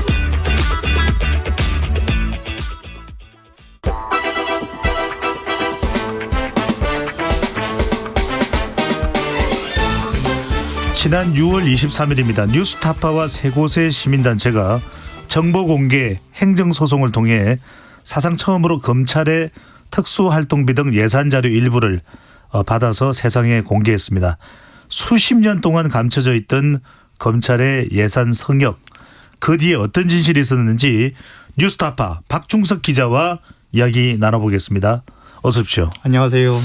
네, 이 자료를 구하는 것도 참 쉽지 않았을 것이다 이런 생각이 드는데 네. 특수활동비, 특정 업무 경비, 업무 추진비 무려 그 분량만 하더라도 16,735쪽 네. 엄청난 양입니다. 이게 1차로 받은 게 그런 거고요. 1차만 그렇습니까? 예, 앞으로도 이제 받을 게 굉장히 더 많습니다. 아, 그것도 주로 이제 우리가 경찰이나 검찰에서 압수수색할 때 사용하던 그 파란 박스, 네. 그 파란 박스에 담아서 들고 나오는 모습이 특히 인상적이었는데 이 취재가 어떻게 시작이 됐습니까? 네, 벌써 이제 한 7년 정도 됐는데요. 2017년도 3월에 박근혜 대통령 탄핵 이후에 저희 이제 뉴스타파와 3개 시민단체가 모였습니다. 네. 정보공개센터, 세금도둑 잡아라, 함께하는 시민행동이 모여가지고요. 대통령 탄핵만으로는 사회를 바꿀 수 없다. 이참에 권력기관에 대한 감시활동을 벌이자. 그래서 첫 번째로 했던 게 국회였어요. 그래서 국회에도 특활비, 특정업무경비, 업무추진비 이렇게 3개의 예산에 대한 정보공개 행정소송을 했고요. 네. 그래서 2019년에 자료를 받았고 그래서 세금 오남용 사례들을 지적해서 약 2억 원가량의 세금을 환수 조치를 했고요. 그다음에 논의했던 게 그러면 또 다른 권력기관인 검찰을 한번 해보자. 그래서 2019년 가을에 이제 논의를 하면서 그 당시만 해도 이제 검찰 개혁에 대한 논의가 굉장히 많았어요. 네. 당시에 이제 서초동에서 촛불 집회도 있었고요. 그래서 검찰이 국민의 세금을 어떻게 쓰는지 공개하고 검증하는 게 검찰 개혁에 좀 도움이 되겠다, 보탬이 되겠다 싶어가지고 2019년 10월에 3가지 예산에 대한 집행 내역과 지출 증빙 자료를 좀 공개해달라라는 정보공개 청구를 했고요. 거부하자마자 11월 달에 소송을 냈고 네. 그리고 3년 5개월간의 아주 지리한 법정 소송 끝에 올해 4월 달에 대법원 확정 판결에 따라서 자료를 받았고요. 아시다시피 이제 6월 23일 날 1차로 16,735장의 예산 자료를 받아서 이제 검증하게 된 거죠. 아, 여기서 청취자분들 또 유튜브로 시청하시는 분들 놀라운 사실을 확인할 수 있는 것이 취재에 따르면 국회에서도 특수활동비를 사용을 했다라는 것이고 그렇죠. 네, 그렇죠. 그것도 오남용이 있어서 환수를 했다는 말씀 지금 해 주신 거고. 그 특수활동비는 아니었었고요. 네. 국회 같은 경우에는 입법 및 정책개발비라고 있어요. 국회의원이 고유하게 쓸 수 있는 네. 그러니까 의정활동이나 정책 연구를 하는 데 쓰는 예산인데요. 국회의원 1인당 한 4천만 원 정도인데 그 가운데서 이제 표절이다. 어떤 허투루 쓴 거 그런 게 발견돼 가지고 그거에 대한 오남용 2억 원이 이제 환수 조치된 겁니다. 네, 그것도 다 세금입니다. 네, 세금이죠. 자, 그러면 검찰과 관련된 이 특수활동비 우선 궁금한 게 어디에 사용되는 돈입니까? 네, 보통 검찰 내부에서는 특수활동비를 오리발이라 그래요. 이제 왜 오리발이냐면 이게 잘못 쓰다 걸려도 증빙 자료나 이런 어떤 입증 자료가 굉장히 불투명하기 때문에 딱 잡아떼면 그만이다. 이런 이제 뜻으로 은어로 이제 오리발이라고 표현하는데요. 특수활동비 자체는 현금으로도 쓸 수 있고 증빙 방법도 수령증 한 장이면 되는 아주 간단합니다. 하지만 사용 용도는 사실 엄격하게 제한돼 있어요. 그러니까 특수활동비는 기밀이 요구되는 수사 활동이나 혹은 정보 활동, 실제로 특수활동을 수행하는 사람이 필요할 때 직접 쓰도록 돼 있는 거죠. 그러니까 돌려서 말하면 기밀 수사 활동이나 정보 활동을 하지 않는 사람이 썼다면 예산 오남용이 되는 거예요. 그러니까 예를 들면 검사들이 회식비로 썼다거나 혹은 뭐 경력금으로 썼다거나 혹은 포상금으로 줬다거나 이러면 안 되는 거죠. 오로지 그렇죠. 기밀 수사에만 쓰도록 돼 있는 예산입니다. 그런데 여기서 정말 말씀하신 대로 기밀 수사에만 쓴다고 하니까 그게 알려지기가 쉽지 않고 네. 그래서 자칫 잘못하면 도덕적인 해이에 따라서 오남용될 소지가 상당히 있는데 이 자료를 먼저 엄청난 분량 자료입니다. 받았을 때 가장 눈에 띄었던 부분, 가장 먼저 확인하고 싶었던 부분은 어디입니까? 아무래도 이제 세 가지 예산 중에서 특활비였죠. 왜냐하면 특활비가 지금까지 수사 기밀 수사라는 이유로 그 네 글자만으로 수십 년 동안 감춰져 있었거든요. 국회에도 보지 못했던 자료예요. 그래서 저희가 이제 대법원 확정 판결에 따라서 검찰이 공개해야 될 기간이 2017년 1월부터 19년 9월까지 2년 9개월치 예산 자료인데요. 저희가 이제 이 기간에 자료가 제대로 보관돼 있는지 또 빠짐없이 받는 건지 당시 수령 당시에 이제 검수를 굉장히 열심히 했죠. 네. 빠진 것도 있었다면서요? 예, 저희가 좀 황당했는데요. 그 자료를 이제 보다 보니까 대검 같은 경우에는 2017년 1월부터 4월까지 넉 달치 분량의 특활비 자료가 통째로 없어졌습니다. 그 기간 동안에 저희가 합산해 보니까 네. 특활비 예산이 약 74억 원 정도를 집행했는데요. 그러니까 74억 원의 집행 자료가 통째로 없어진 겁니다. 그러니까 74억 원이 누가 어디서 어떤 명목으로 썼는지 알 길이 없어진 거죠. 사실은 세금 집행에서 이런 사례가 발생하는 건 초유의 일이라고 볼 수 있어요. 아니 적지 않은 금액이고 방금 전에 이제 박종석 기자가 말씀하셨던 대로 그 기간이라고 한다면 2017년 상반기면 이영렬 전 서울중앙지검장의 돈봉투 만찬 사건이 터진 시기와도 겹치는데 네. 검찰이 자료를 제출하면서 이 기간에 특활비 자료가 없어서 제출할 게 없다 이런 입장이더라는 말씀이신 거죠? 네, 그렇죠. 사실은 말씀하신 대로 그 시기가 굉장히 예사롭지가 않아요. 왜냐하면 이영렬 서울중앙지검장의 부하 검사들하고 만찬을 하면서 돈 봉투를 돌린 사건이 터진 게 5월 달이거든요. 네. 2017년 5월 달이었었고 그 돈 봉투의 자금 출자가 바로 특활비였단 말인 거죠. 그 만찬 사건이 터지자마자 이영렬 중앙지검장은 면직 처분됐고요. 후임으로 윤석열 대통령이 들어왔고 당시에 문재인 대통령은 직접 감찰을 지시했고요. 잠깐만요. 후임으로 윤석열 검찰총장이 임명됐다는 말씀이십니까? 당시에 이제 여주지청장이었던 윤석열 검사가 후임 중앙지검장으로 서울중앙지검장이죠. 예, 서울중앙지검장으로 이제 네. 임명이 된 거죠. 그러니까 돈봉투로 문제가 있었던 이영렬 씨가 물러나고 중앙지검장이 물러나고 네. 그리고 그 자리를 당시 윤석열 검사가 지검장으로 이제 영전을 하게 됐다는 예, 그렇죠. 말씀이죠. 승진 네. 임명된 거죠. 네. 당시에 그리고 이제 6월 달에 법무부와 검찰이 합동 감찰 결과를 발표합니다. 돈봉투 사건에 대한. 그러면서 대국민 사과를 하고요. 또 특활비를 깨끗하게 쓰겠다. 이런 이제 개선책도 발표합니다. 네. 이처럼 이제 검찰 특활비에 대한 어떤 비판 여론이 굉장히 높았던 시기. 그리고 검찰로서는 굉장히 민감했던 그 시기에 공교롭게도 특활비 집행 자료가 없어진 거죠. 아니 근데 이게 아무리 생각해도 이해가 안 되는 게 네. 검찰 수사를 받아본 분들이라면 검찰 수사에서 제일 싫어하는 게 뭐 자료가 없거나 자료가 안 맞는 거거든요. 네. 아니 이게 말이 돼요? 참고인 이게 말이 돼요? 이렇게 추궁을 당하는데 네, 그렇죠. 정작 검찰의 자료는 지금 없는 자료도 있고 네. 지금 특수활동비 같은 경우에는 집행금액 총액 또 사용 내역을 정리한 장부가 맞지 않는 것도 있다. 네네. 이런 건 왜 이런 겁니까? 그게 이제 검찰총장이 이제 전체 특수활동비 내역 중에서 특수활동비 2년 9개월 동안에 저희가 쓴 총액을 보니까 292억 원인데요. 이 가운데에서 검찰총장이 마음대로 쓸 수 있는, 그러니까 쓰임새의 전권을 주고 있는 이른바 검찰목 특활비, 이 부분은 136억 원입니다. 네, 절반가량 되네요. 예, 절반가량 되는. 근데 이제 이 검찰총장목 특수활동비가 어떻게 쓰여지냐면, 일단은 지출 내역서, 그러니까 누구에게 그 특활비를 줬는지에 대한 이렇게 장부를 적는 지출 내역서가 한 장 있고요. 또 하나는 이제 수령증, 그러니까 누가 얼마를 받았는지 수령자가 직접 남겨서 적는 그런 영수증이 있는데요. 네. 그 영수증이 사실은 일치하지 않습니까? 근데 그게 일치하지 않는 경우가 굉장히 많았습니다. 저희가 합산해 보니까 무려 이제 문무일 총장 시절이었는데요. 뉴스타파가 확인한 것만 최소 1억 9천만 원 정도의 영수증이 없다라는 겁니다. 예, 그러니까 영수증이 없다는 얘기는 누구에게 줬다는지 확인할 길이 없는 거고, 자칫 비자금 조성 의혹까지 제기되는 겁니다.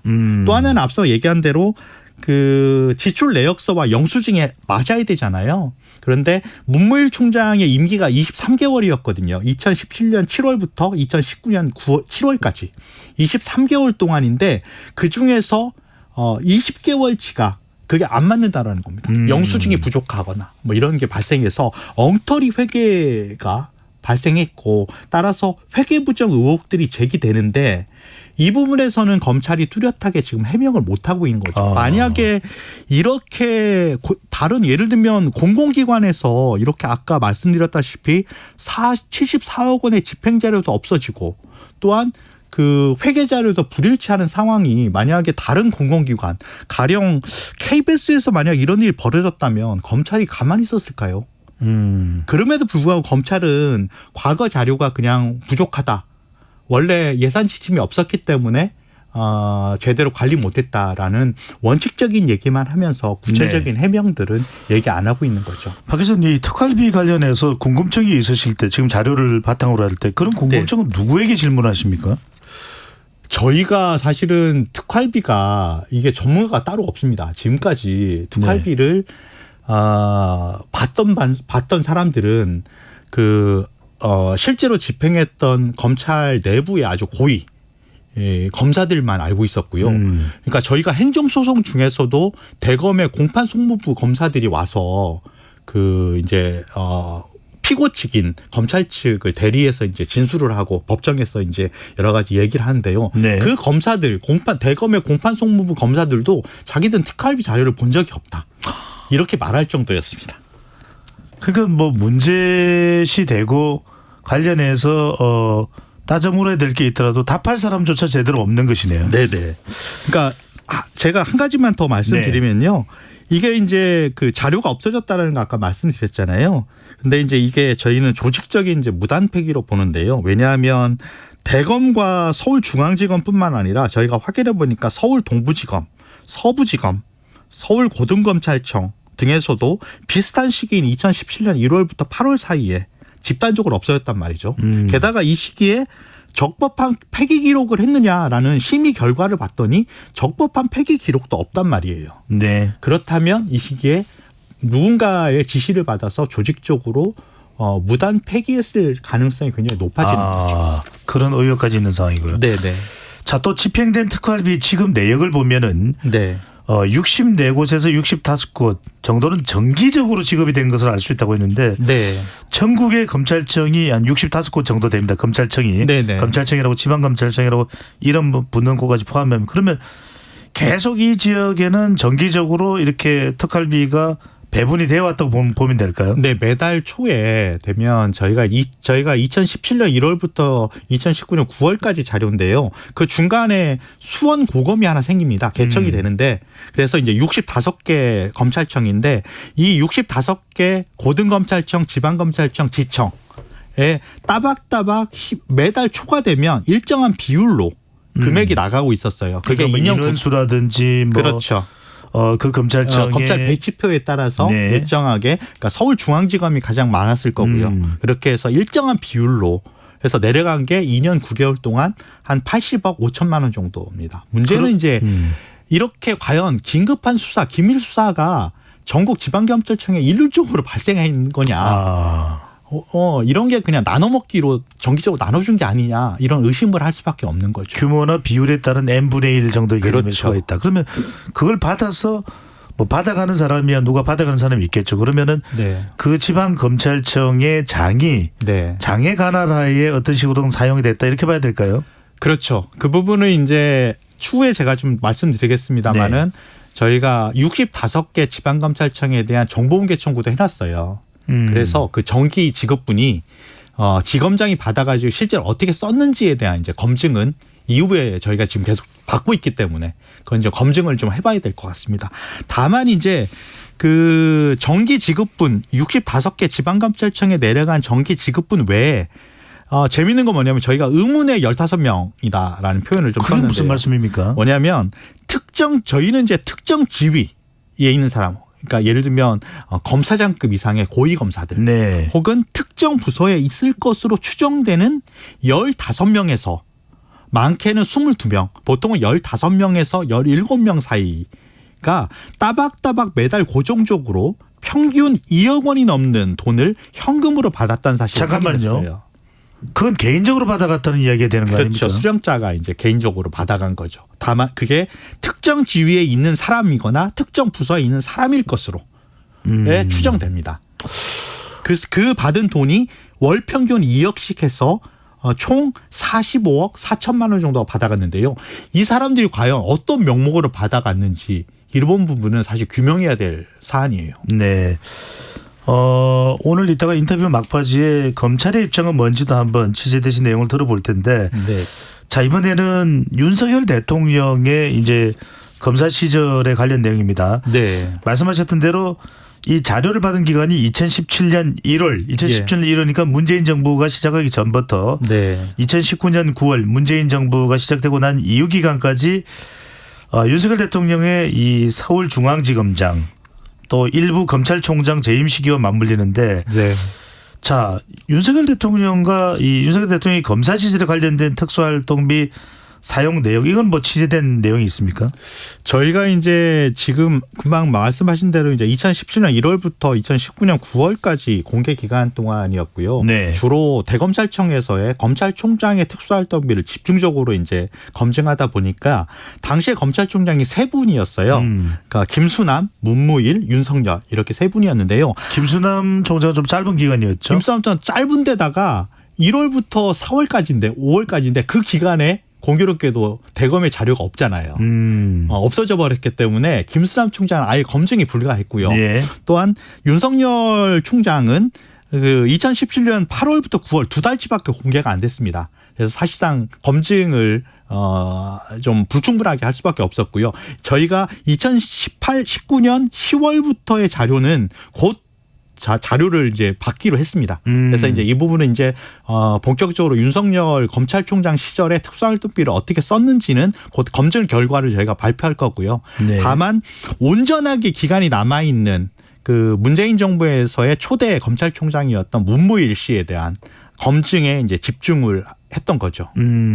다만 윤석열 지검장 서울중앙지검장 시절에서의 저희가 특활비는 아니었었고요. 업무 추진비 검증을 일부 했습니다. 또 다른 저희가 특활비 외에 이제 업무 추진비도 받았는데요. 그때 윤석열 중앙지검장이 업무 추진비로 모두 310건의 영수증을 썼고요. 1억 4천만 원 정도를 썼는데요. 이 중에서는 이제 서울중앙지검에서 근무지에서 멀리 떨어져 있는 곳에서 성남에 있는 식당에서 부하 검사들 데리고 업무 추진비 썼는데 이렇게 10km 정도 떨어져 있는 곳에서는 쓸 경우에는 이게 왜 거기서 써야 되는지에는 사유서를 붙이도록 되어 있습니다. 그 이제 정부에 있는 업무 추진비 집행 지침에 따르면. 그런데 6번 정도를 가셨는데 그거에 대한 사유서나 품위서를 한 장도 쓰지 않아서 업무 추진비 집행 지침을 위반한 게 아니냐. 라는 의혹이 제기되고요. 또 다른 거는 50만 원 이상의 97만 원을 실제로 업무 추진비를 썼는데 그거를 각각 47만 원, 48만 원 두 번에 쪼개서 했어요. 이른바 이제 쪼개기 결제인데요. 이거는 이제 50만 원 이상인 경우에는 참석자의 이름과 성명 그다음에 그 부서 이런 걸 쓰도록 돼 있거든요. 왜냐하면 이제 업무 추진비의 투명성을 확보하기 위해서. 근데 그런 거를 피하기 위한 꼼수로 많이 이제 공공기관에서 많이 하는데 뭐 영수 처리하는 일종의 편법이라고도 볼 수 있겠죠. 그렇죠. 그래서 네. 이제 두 번에 나눠서 분할 결제하는 쪼개기 결제하는 게 발견됐다. 이 정도가 확인됐고요. 네. 윤석열 대통령의 본격적인 이제 특활비 검증은 앞으로 자료가 받는 8월쯤에 이제 검증 결과가 발표될 것 같습니다. 지금 가지고 있는 자료는 뭐 윤석열 대통령의 본격적인 확인 자료는 아니다. 이렇게 봐도 되겠네요. 네, 그렇죠. 네. 자, 검찰총장 그러니까 주로 이제 문무일 총장으로 말씀 주셨는데 네, 특수활동비는 주로 이중장부 형태로 관리됐다는 것은 어떤 의미로 이해를 해야 될까요? 네. 저희가 이제 처음으로 이제 밝혀진 내용 중에 하나는 검찰총장 몫에 아까 말씀드렸다시피 검찰총장이 모두 마음대로 쓸 수 있는 검찰총장 몫의 특수활동비가 특정 계좌로 옮겨져서 비서실 또는 집무실 내에 따로 보관되고 있었다. 그리고 총장이 원할 때마다 이 특정 계좌에서 돈을 인출해서 지출하고 있었다. 그리고 총장목 특수활동비 계좌는 2개의 장부로 관리되고 있었는데요. 하나는 총장목 특수활동비를 총괄하는 지출내역 기록부입니다. 그리고 또 다른 하나는 이게 이제 재밌는 건데요. 검찰총장 비서실에서 작성하는 겁니다. 예. 비서실에서 별도로 관리 작성하는 검찰총장 특수활동비 집행 내역. 이런 장부가 2개가 발견된 겁니다. 왜 이렇게 이중장부로 관리되고 있는지는 아직까지는 좀 규명해야 될 일단 사안인데요. 상식적으로 생각해 보면 어떤 용처가 달랐다 이렇게도 봐도 될까요? 그렇죠. 용처라기보다는 이게 현금화 과정에서 미리 보관해서 쓰고 있기 위해서 예를 들면 대검에서의 일정한 운영 지원과라든지 이렇게 재계 회무 라인이 있지 않습니까? 그 라인과는 별도로 비서실이나 부속실에서 독자적으로 쓰기 위해서 별도의 장부를 만든 게 아니냐. 네. 이런 의심은 드는데 아직까지는 명확하게 규명되지는 않고 있습니다. 네. 다만 왜 이중장부를 사실은 이중장부라는 거는 이게 이제 비자금 조성용으로 흔히 예전에 이제 재벌그룹 회장실에서 만든 방식이잖아요. 그렇게 좀 불투명한 회계 처리가 이루어지고 있는 거에 대해서는 검찰 스스로 좀 해명이 좀 필요한 대목이 아닐까 싶어요. 지금 이제 자료 확인하시는 과정 중에서도 상당히 어떤 부분은 좀 이해가 잘 안 되고 또 그걸 어디 물어본다고 해서 검찰 쪽에서 이렇게 시원하게 답변도 안 하고 납득 가능한 시원한 답변을 들을 수도 없는데 일각에서는 또 뭐 검찰 입장에서도 있겠습니다. 이런 특활비와 관련해서 계속해서 뭐 시민사회 일각에서 이제 따져 묻는 것은 좀 너무 지나친 정치 공세 아니냐 이런 검찰의 입장은 어떻습니까? 그거야말로 정치 공세라는 생각이 드는데요. 사실은 오해입니다. 저희가 아시다시피 이제 2019년 11월에 검찰 개혁의 일환으로 행정수속을 시작했잖아요. 당시에 그러다 보니까 공개 기간을 한 3년 정도로 잡았습니다. 왜냐하면 이제 공개 기간을 5년이나 10년으로 잡다 보면 재판이 한없이 길어지고요. 또한 또 미래의 기간을 공개해달라고 재판 입장에 요구할 수는 없잖아요. 그러니까 11월 달에 하다 보니까 9월까지만 이제 해달라고 했던 거고요. 그 기간에 공교롭게도 윤석열 지검장의 기간이 겹치고 그 당시에 이제 그렇게 겹치긴 거지 특정인을 저희가 공격하기 위해서 이게 행정소송을 하거나 그런 건 아니라는 말씀드립니다. 또 하나는 다시 한번 말씀드리면 이건 윤석열 당시 서울중앙지검장이나 검찰총장을 겨냥한 정보 공개 요청은 아니다라는 말씀이시죠. 그렇죠. 왜냐하면 당시에 윤석열 지검장이 대통령이 되리라고는 상상도 할 수 없었던 시기였으니까요.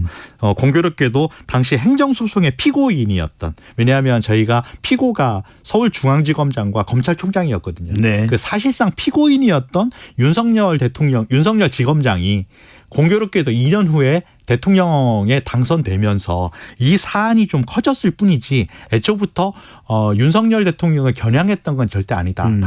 다만 검찰 예산이 투명하게 쓰여져야 되고 이 부분이 최초로 좀 공개받아서 검증받는 게 중요하다. 그게 검찰을 민주화시키는데 필요한 게 아니냐 이런 데서 출발했고 또 하나는 예산이라고 하는 건 사실은 여야 보수 진보가 따로 없습니다.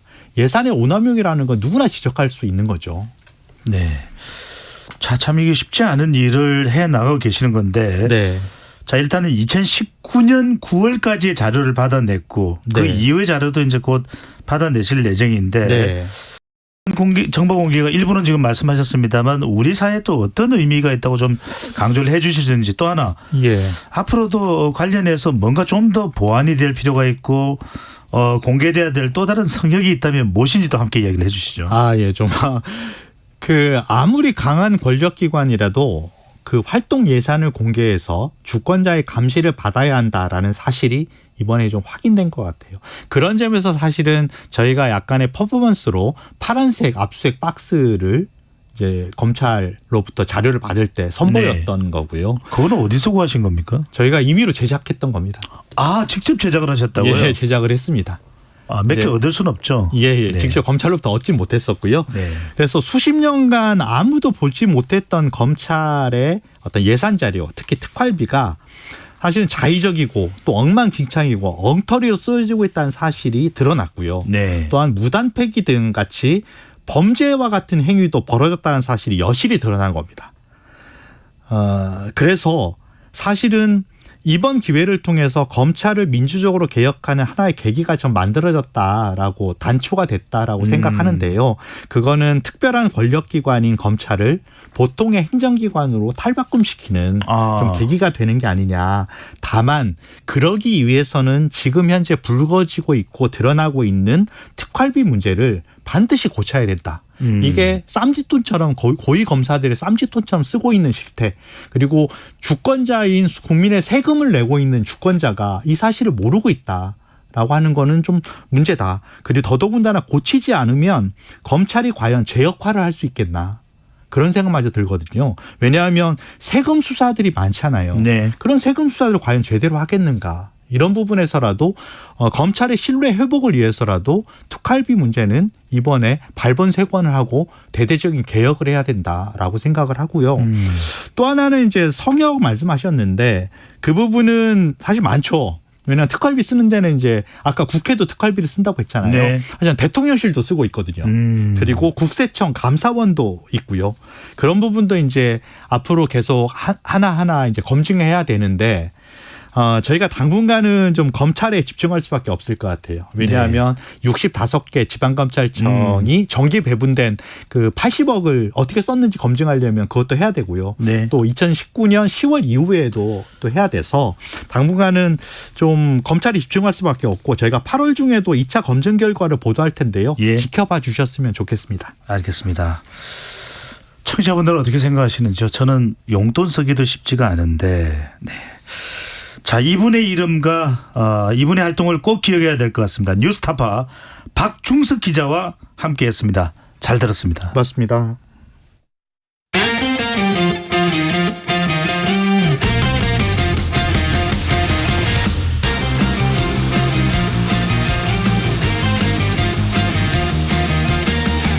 한 주간의 스포츠 소식, 스포츠는 KBS 스포츠국의 정현호 PD와 함께합니다. 어서 오십시오. 네, 안녕하십니까. 네.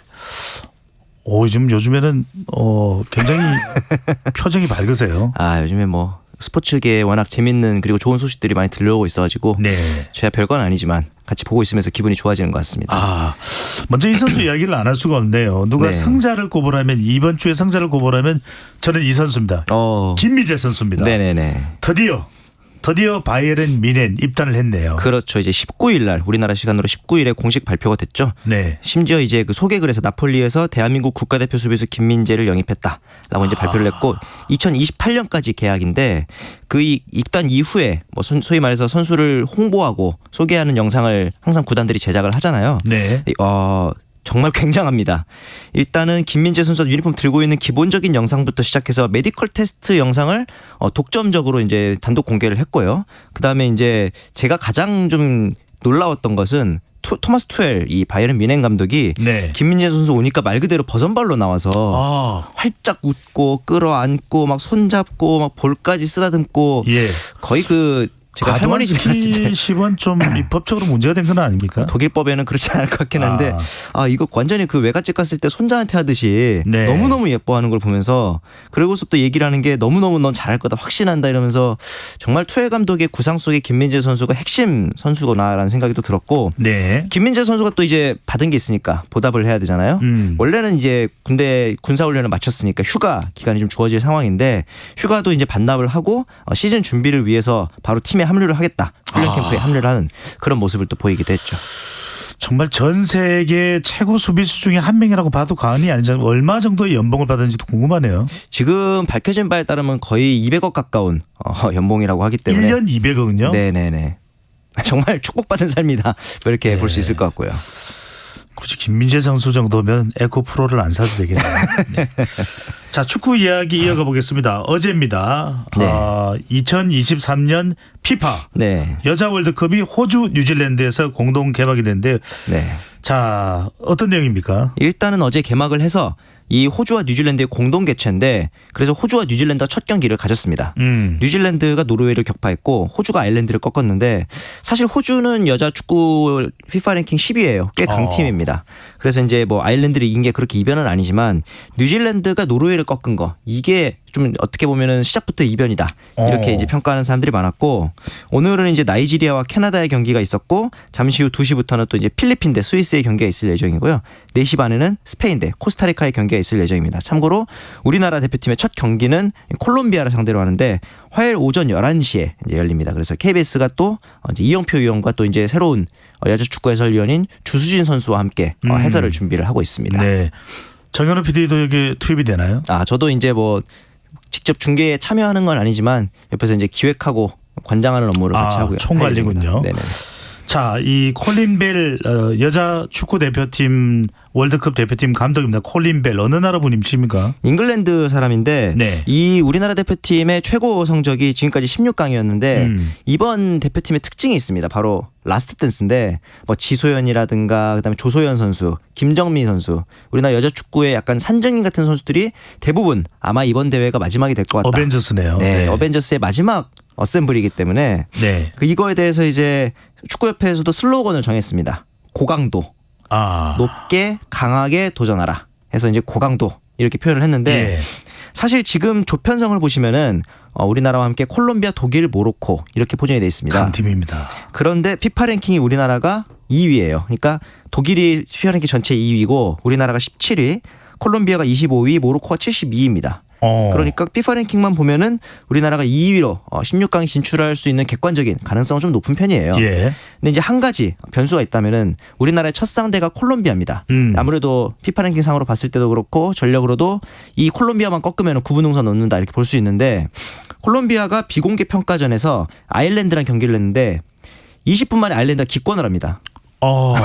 너무 폭력적인 플레이들이 많이 나와서 아일랜드 선수들이 못하겠다 진짜 이러고서 아니 여자 축구인데요. 여자 축구인데 소위 말해서 막 태클 들어가고 거칠게 하면 플레이들이 너무 많아서 20분 만에 그냥 경기를 포기하고 나와버렸어요. 그런데 이 이후에 콜롬비아 선수들 인터뷰를 보면은 우리가 규칙에 어긋나는 행동을 하는 건 아니다. 뭐 축구하다 보면 가격당할 수도 있는 거 아니냐. 이 생각을 했을 때 첫 번째 든 생각 다음 우리나라 선수들 첫 경기부터 뭐 부상당하거나 컨디션 저하되면 안 되게 조심해야겠다. 이런 생각이 제일 먼저 들었습니다. 네. 지금 8강을 목표로 하고 있는데 네. 가능성 어느 정도로 보세요?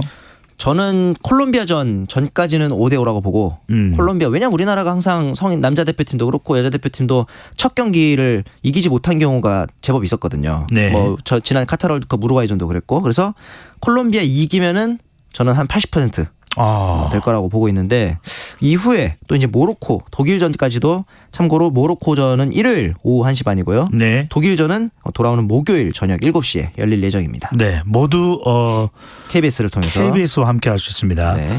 자, 많은 분들이 궁금한 분이 우리 축구팀의 미국 선수인가요? 네.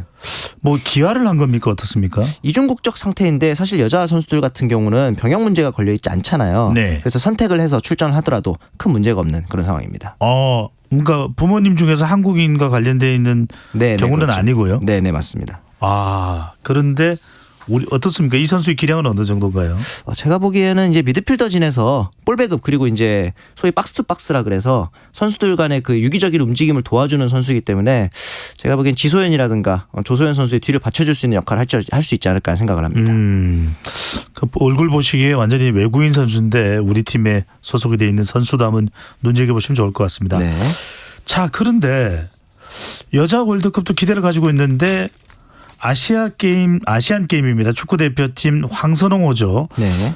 지금 황선홍호에 빨간불이 켜졌다. 이게 무슨 이야기입니까? 이번에 뽑혔던 선수인 이상민 선수가 성남 FC 이상민 선수가 3년 전에 이제 음주운전을 하다가 경찰에 적발된 사실이 있었습니다. 근데 이제 그냥 음주운전도 아니고 이 사실을 구단에 신고하지 않고 은폐했다가 적발이 된 그런 케이스였거든요. 그래서 당시에 프로축구연맹이 리그 출전 금지 및 제재금 징계를 부과를 했습니다. 그래서 이제 그 상태가 지속되고 국가대표 선발이 됐죠. 네. 문제는 뭐냐면은 이 프로축구연맹의 징계가 아니라 축구 국가대표팀 운영 규정에 있습니다. 운영 규정 제17조를 보시면은 음주운전 등과 관련해서 500만 원 이상의 벌금형이 선고되고 그 형이 확정된 지 3년이 지나지 않은 자는 국가대표가 될 수 없다. 라는 이제 조항이 있습니다. 당시가 2020년 6월이었는데 문제는 이 형이 확정되는 게 8월이었습니다. 그래서 형이 확정된 8월 이후로 3년간이기 때문에 정확히는 올해 8월까지는 이상민 선수가 국가대표가 될 수 없는 상황이거든요. 그래서 이 규칙 때문에 지금 갑자기 이상민 선수를 하차시켜야 되는 그런 상황이 된 거기 때문에 뭐 이상민 선수도 당연히 잘못을 했지만 이런 기간조차 파악을 못하고 올해 6경기나 이미 국가대표로 출전을 시켰던 대한축구협회 그리고 황선홍 감독에게도 많은 비판과 책임이 몰리고 있습니다. 이렇게 되면 이 아시안게임 황선홍호가 차질을 빚을 수밖에 없는데 이상민 선수가 팀에서 차지하는 비중이 어느 정도입니까? 풀백으로서 이제 좀 많은 활동량을 가지고 최근 현대 축구에서는 또 풀백의 중요성이 많이 강조되고 있는 상황인데 그럼에도 불구하고 일단은 이제 배제를 하고 가기로 천명을 한 상황인데 사실은 지금 이상민 선수의 공백도 문제지만 이강인 선수의 합류가 불투명합니다. 왜냐하면 기존 마요르카 구단과는 이 출전에 대해 양해를 구한 상태인데 구단이 바뀌었죠. 파리로 이제 구단이 바뀐 상황이기 때문에 지금 이제 조율을 하고 있습니다만 100% 출전이 가능하다라고 볼 수는 없는 상황이거든요. 그러니까 파리 생제르맹은 이강인 선수를 아시안 게임에서 뛰게 해줄지가 최종 결정이 안 됐다는 말씀인가요? 맞습니다. 사실 이강인 선수가 이적을 하면서 파리 구단과 이 부분에 대해 조율을 했으면은 출전이 가능하겠지만 과거에 손흥민 선수처럼 말이죠. 그런데 글쎄요, 이 파리라는 구단이 그렇게 중소 구단도 아니고 이강인 선수의 어떤 그 정도의 편의까지 봐줄지 이 부분은 저희도 답을 할 수 없는 그런 상황이기 때문에 조금 더 지켜봐야 할 것 같습니다. 정현우 PD가 불어가 되면 좀 어떻게 협의가 될까요? 제가 불어를 한다 그래서 뭐 전문 용어를 쓸 수 있는 건 아니라서 인사말 정도이기 때문에 큰 의미는 없을 것 같습니다. 알겠습니다. 네, 자 이번에는 김하성 선수 한번 가볼까요? 네. 메이저리그에서 15연속 출루 15게임 연속 출루 기록을 이어가고 있는데 아쉽게 오늘 브레이크가 걸렸습니다. 맞습니다. 사실은 지난달 30일부터 이번 달 20일까지 계속 15경기 연속 출루를 이어갔었는데 이 기록 자체가 본인의 커리어 하이 기록이기도 했고요. 그 이 기간 동안 제가 가장 좀 눈여겨봤던 기록은 타석당 투구수가 4.41개로 메이저리그 전체 1위입니다. 1번 타자로 나서서 공을 최소한 4개 이상 던지겠다. 1번 타자의 가장 큰 덕목이 투수의 공을 많이 보고 이 정보에 대해서 우리 팀 선수들한테 먼저 전달해 주는 거거든요.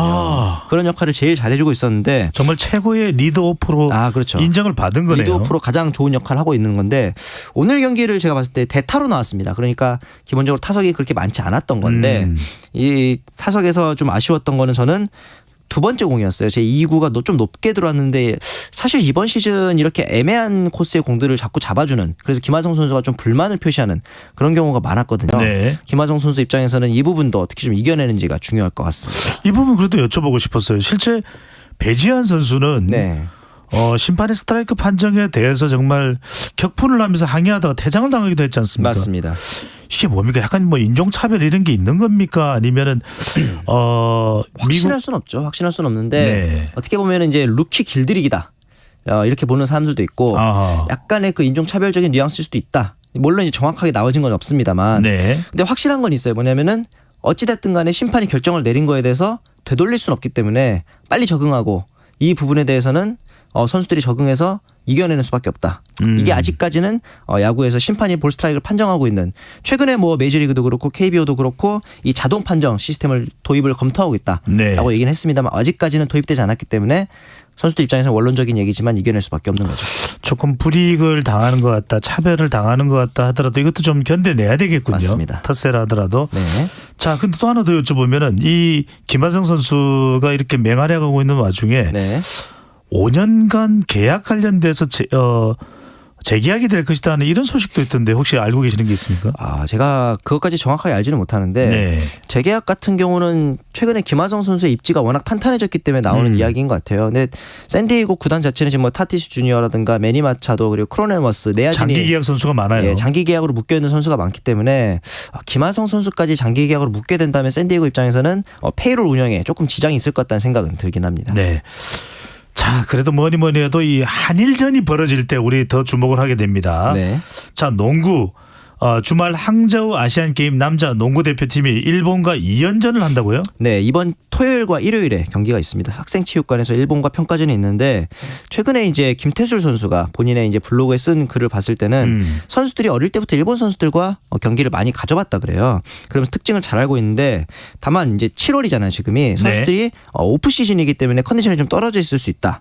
그런데 이거에 대해서 강조했던 건 선수들의 의지와 정신력, 그리고 오늘 이제 소노 구단이 이제 팀명과 스카이 거너스라는 이름으로 이제 창단을 발표했는데 최근 대의원 해체 이 부분 때문에 프로농구계가 워낙 뒤숭숭했기 때문에 이런 부분에 있어서 농구계의 그 인기를 되살리겠다라는 선수들의 의지가 중요할 것으로 보입니다.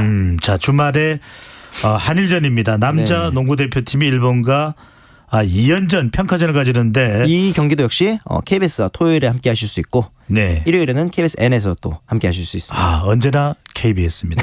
자, 두 경기 짧게 시간이 많지 않으니까 두 경기 다 이길 것이다, 한 경기만 이길 것이다, 두 경기 다 칠 수도 있다. 저는 두 경기 다 가져올 가능성이 높다고 봐요. 홈코트이기도 하고 농구 팬들이 기다렸던 경기이기도 하고 기본적인 지역 방어를 앞세운 피지컬이 좀 앞섭니다. 그런데 이제 다만 일본의 외곽슛을 잘 봉쇄하는 것이 관전 포인트가 될 것 같습니다. 알겠습니다. 다음 주에 우리 정연아 PD를 다시 볼 수 있을지 없을지는 이번 주말에 달려있군요. 자, 오늘 말씀 여기까지 듣겠습니다. 잘 들었습니다. 감사합니다. 네, 청취자 여러분들 어떻게 들으셨는지 배종찬의 시사본부 오늘 준비한 소식은 여기까지입니다.